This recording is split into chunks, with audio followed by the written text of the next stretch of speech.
A gente continua falando sobre relações comerciais entre Brasil e os Estados Unidos com Roberto Azevedo, ex-diretor-geral da OMC.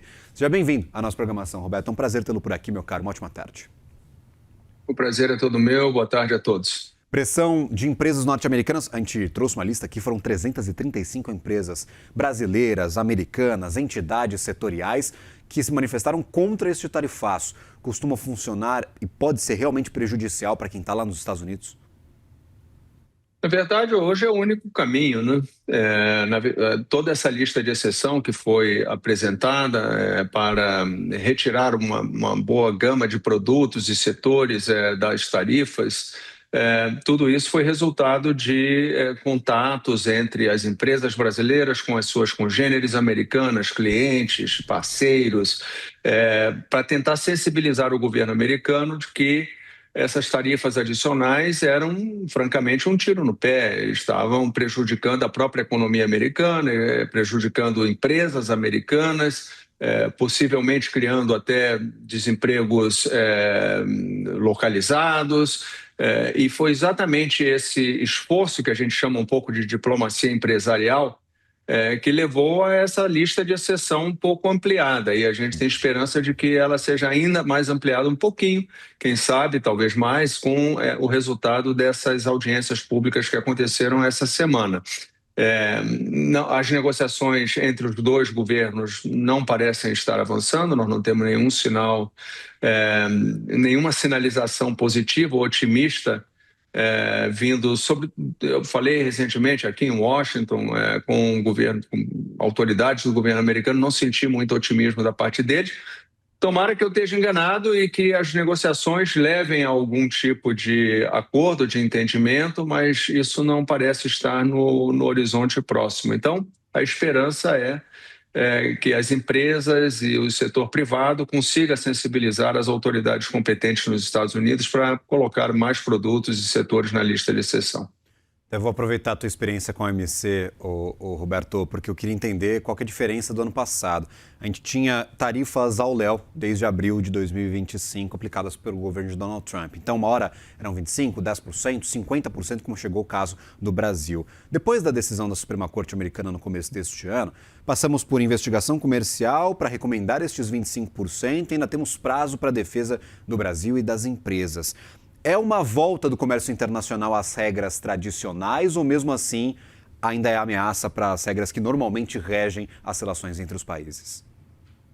Não, é uma clara ameaça, né? Porque o que se discutiu, inclusive com relação à Corte Suprema Americana, era a solidez jurídica da decisão adotada pelo presidente da República, portanto, pelo presidente Trump, à luz da legislação americana, né? Então, ele invocou instrumentos da lei comercial americana, como, por exemplo, a parte de emergência nacional, para justificar o aumento de tarifas, porque o presidente americano ele não tem autonomia para aumentar tarifas. Ele normalmente precisaria consultar o Congresso, teria de ser alguma coisa que passaria no legislativo também. E isso não foi feito, ele tomou essa decisão de maneira autônoma. Daí a fragilidade de uma boa parte das tarifas que tinham sido aplicadas lá atrás, né, em abril, no segundo semestre do ano passado. Então, com a queda da Suprema Corte, dessas tarifas que eram juridicamente frágeis, vamos dizer assim, ele começou a adotar outros mecanismos para aumentar as tarifas. Usou, por exemplo, a lei que trata de balanço de pagamentos, aí ele colocou aqueles 10% horizontais, né, sobre todos os produtos, sobre todos os países, mas com um prazo de 6 meses, que está expirando agora em julho, né? E ele está agora tentando substituir aquela de emergência nacional. O Brasil era 50%, mais ou menos, que a soma, né, das tarifas sobre os produtos brasileiros, e agora cairia para 25%, mais 12,5% da outra que ele está adotando para substituir a de balanço de pagamentos. Tudo isso é muito confuso, mas é para resolver uma questão de vulnerabilidade no plano jurídico da legislação norte-americana. Isso não significa que uma medida que seja juridicamente legítima e possível no sistema norte-americano seja compatível com as regras multilaterais, com as regras internacionais da Organização Mundial do Comércio, por exemplo. Aliás, muito provavelmente não serão, e muitas já foram questionadas na OMC. Só que a OMC está com o sistema de solução de controvérsias paralisado, em função dos próprios Estados Unidos estarem bloqueando a designação de juízes, né, para a Corte de Apelação. Então, você tem maior solidez jurídica do ponto de vista da legislação americana, mas isso não leva necessariamente a uma consistência com as regras internacionais. Pelo contrário, muito provavelmente essas medidas todas estarão violando as regras da OMC. Essa é o que eu posso dizer do ponto de vista jurídico em termos internacionais. Essa consistência internacional ela não está assegurada. Perfeito. Quando a gente olha, por exemplo, para outras economias, a gente diz que o maior exemplo, ele, claro, influencia quem está de baixo. Os Estados Unidos são a maior economia do planeta.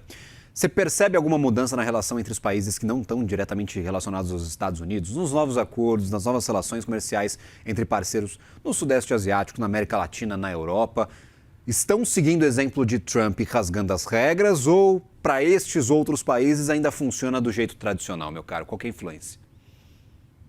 Bom, felizmente não houve assim um contágio absoluto do comportamento norte-americano em outras regiões, em outros países.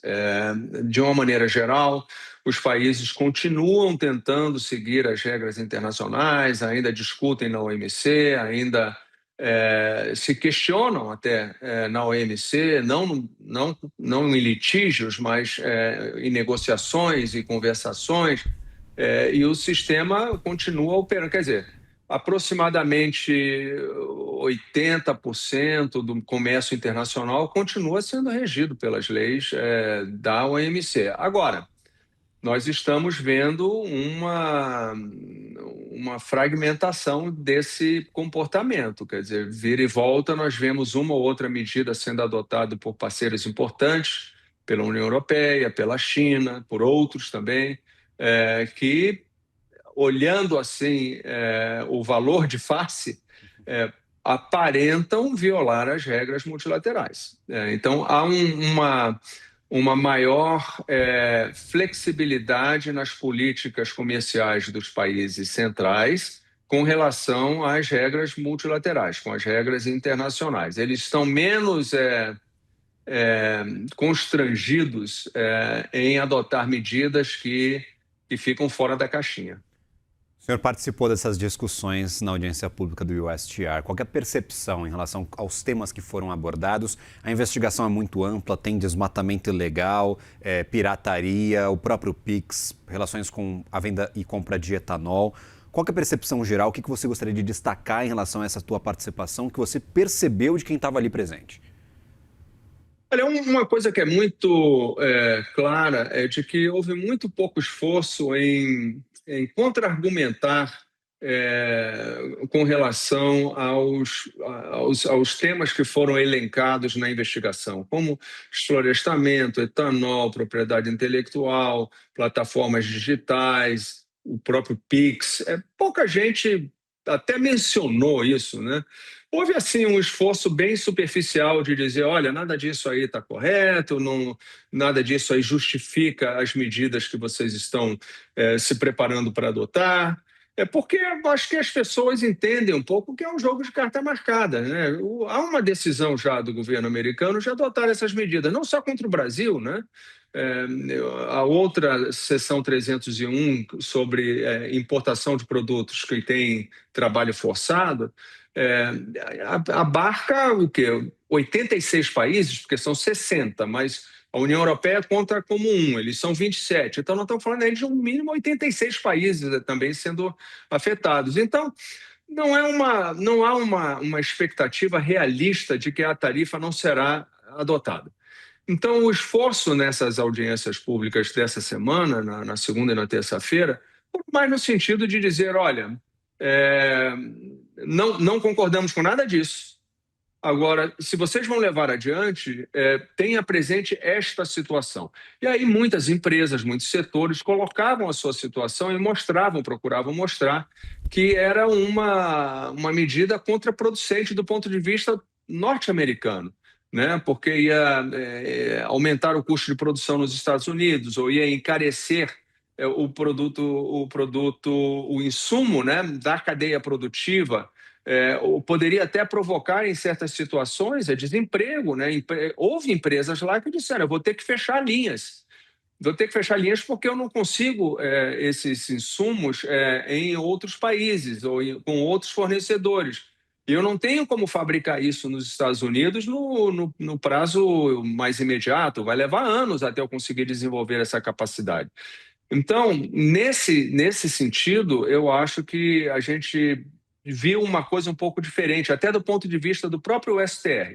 As perguntas que foram feitas pelo comitê de investigação, que estava lá fazendo as perguntas, ouvindo as apresentações, os testemunhos, e depois fazendo perguntas, eram perguntas bem técnicas, assim, do tipo: há outros países que podem oferecer esse produto, eles conseguem oferecer na mesma qualidade e com volume suficiente, ou como que isso está impactando a produção dentro dos Estados Unidos, qual o impacto no preço final?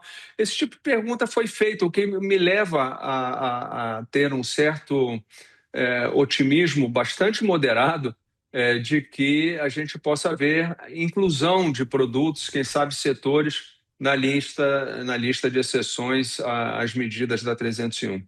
Roberto, inclusive você fala de jogo de cartas marcadas, essa percepção de que a decisão, no fim das contas, já foi tomada e estão seguindo o protocolo com essa audiência.